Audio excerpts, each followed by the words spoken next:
भारत ने क्यों लगाया चावल के निर्यात पर प्रतिबंध? रूस क्यों निकला काला सागर समझौते से बाहर? क्या भारत में चावल का संकट आने वाला है? क्यों बढ़ रहे हैं खाद्य पदार्थों के दाम?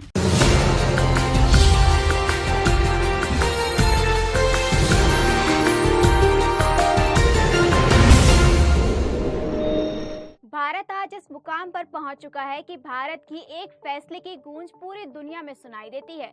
इसका एक जीता जागता उदाहरण आज हमारे सामने है। भारत ने कुछ घरेलू वजहों से 20 जुलाई को गैर बासमती सफेद चावल के निर्यात पर प्रतिबंध लगा दिया था।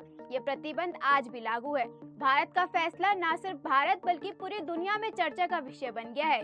नमस्कार, आपके साथ मैं हूं दुर्गा और आप सभी का स्वागत है हमारे चैनल पर। भारत ने रूस के काला सागर अनाज समझौते से बाहर निकलने के 3 दिन बाद ही गैर बासमती सफेद चावल के निर्यात पर प्रतिबंध लगा दिया था। आखिर भारत के फैसले से किन देशों को नुकसान हुआ? भारत ने इतना बड़ा फैसला आखिर क्यों लिया? इस फैसले से नेपाल, बांग्लादेश, कनाडा समेत बाकी देशों पर क्या असर पड़ा?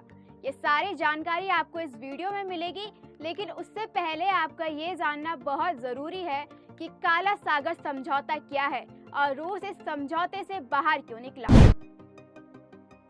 यूक्रेन और रूस दुनिया भर के सबसे बड़े अनाज निर्यातकों देशों में से एक है। वहीं रूस से युद्ध के कारण यूक्रेन के बंदरगाह पूरी तरह से बर्बाद हो गए। इन्हीं बंदरगाहों के जरिए पूरे देश में खाद्यान्नों को पहुंचाया जाता था। बंदरगाहों के अवरुद्ध होने का असर खाद्यान्नों की कीमतों पर हुआ और पाकिस्तान समेत कई देशों में गेहूं की कीमतें आसमान छूने लगी। इन हालातों को देखते हुए तुर्की और संयुक्त राष्ट्र ने मिलकर साल 2022 जुलाई में रूस और यूक्रेन के बीच काला सागर अनाज समझौता कराया, जिसके तहत अनाज ले जाने वाले जहाजों को सुरक्षित दूसरी जगह ले जाना था। लेकिन अब रूस काला सागर अनाज समझौते से पीछे हट गया है, जिसका असर पूरी दुनिया में देखने को मिल सकता है। अब बहुत ही आसान भाषा में समझिए कि विश्व में चावल उत्पादन के लिए दूसरे नंबर पर आने वाले भारत ने चावल निर्यात पर प्रतिबंध लगाने जैसा बड़ा फैसला क्यों लिया?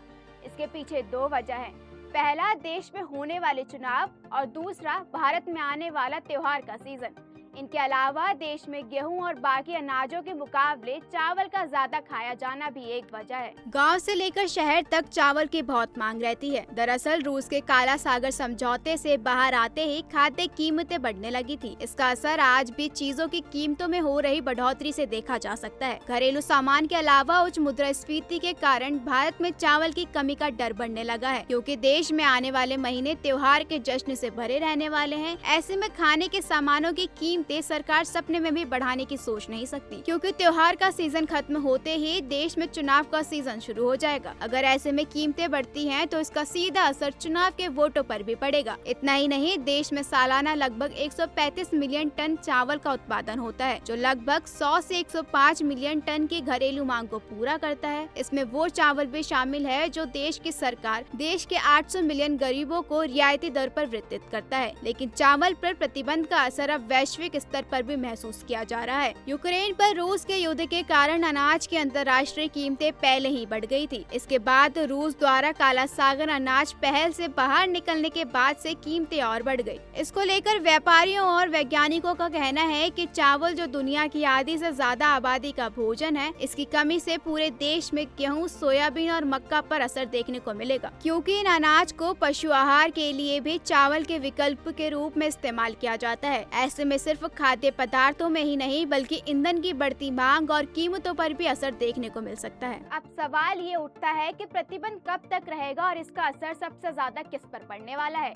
विशेषज्ञों की माने तो अगले साल मई में राष्ट्रीय चुनाव होने से पहले 5 राज्यों में चुनाव होने हैं। इसलिए सत्तारूढ़ सरकार के लिए कीमतों को कम रखना राजनीतिक रूप से भी महत्वपूर्ण है। चुनाव को देखते हुए अंदाजा लगाया जा सकता है कि चुनाव खत्म होने तक भारतीय निर्यात पर प्रतिबंध रहेगा।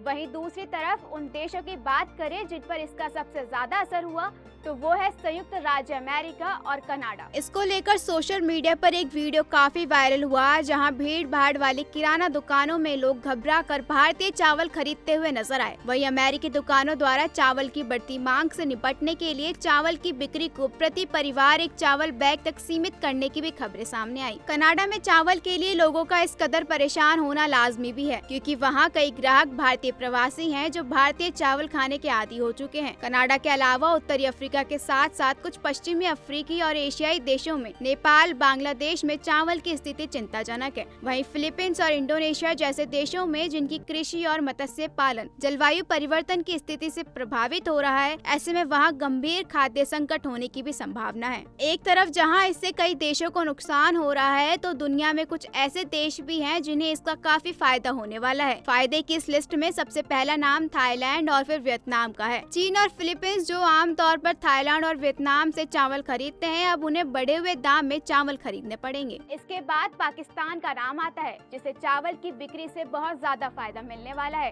क्योंकि विश्व व्यापार में 45 मिलियन टन का चावल निर्यात होता है, जिसमें से भारत का 22 मिलियन टन का हिस्सा है और इसमें बासमती और नॉन बासमती दोनों चावल शामिल है। अगर आप इसमें से 18 मिलियन टन घटा दे तो आप सोचिए कि इसका अंतर्राष्ट्रीय बाजार पर कितना असर होगा। तो ऐसी स्थिति में ये खरीदारों का नहीं बल्कि विक्रेताओं का बाजार बन जाएगा। इससे साफ देखा जा सकता है कि भारत को कितना नुकसान होने वाला है। ऑल इंडिया राइस एसोसिएशन के पूर्व अध्यक्ष विजय सेठिया ने इस प्रतिबंध पर चिंता जताई है। उनका मानना है कि इस प्रतिबंध से भारत को धक्का लगने वाला है। उनका मानना है कि इस प्रतिबंध से भारत की एक बड़ी मार्केट प्लेयर की छवि बनी हुई थी, उसे नुकसान पहुँचेगा। इसके साथ ही अगर इस बार बारिश नहीं हुई तो भारत के सामने एक और बड़ी मुसीबत सामने आ सकती है। अभी भारत 135 मिलियन टन की सामान्य फसल की उम्मीद कर रहा है, लेकिन धान के लिए बारिश के लिहाज से अगस्त और सितंबर महत्वपूर्ण है, जिनकी कटाई अक्टूबर और दिसंबर के बीच की जाएगी। भारत में ये मानसून या खरीफ फसल कुल चावल उत्पादन का लगभग 80% बनाती है। अगर बारिश नहीं हुई तो भारत में सूखा पड़ेगा, जिससे चावल का करीब 35% उत्पादन प्रभावित हो सकता है। यही वजह है कि भारत के साथ साथ पूरी दुनिया में भारत के फैसले की चर्चा हो रही है। अगले साल भारत चुनावों के बाद चावल के निर्यात पर प्रतिबंध हटाता है या नहीं, इस साल होने वाली फसल पर निर्भर करता है। तब तक दुनिया में चावलों की कीमतों में बढ़ोतरी होना तय है। लेकिन आपने अब तक सबसे महंगे चावल कब खरीदे थे, मुझे कमेंट बॉक्स में जरूर बताएं। मैं आपसे फिर मिलूंगी एक और नई जानकारी के साथ। तब तक देखते रहिए द न्यूज़ 15।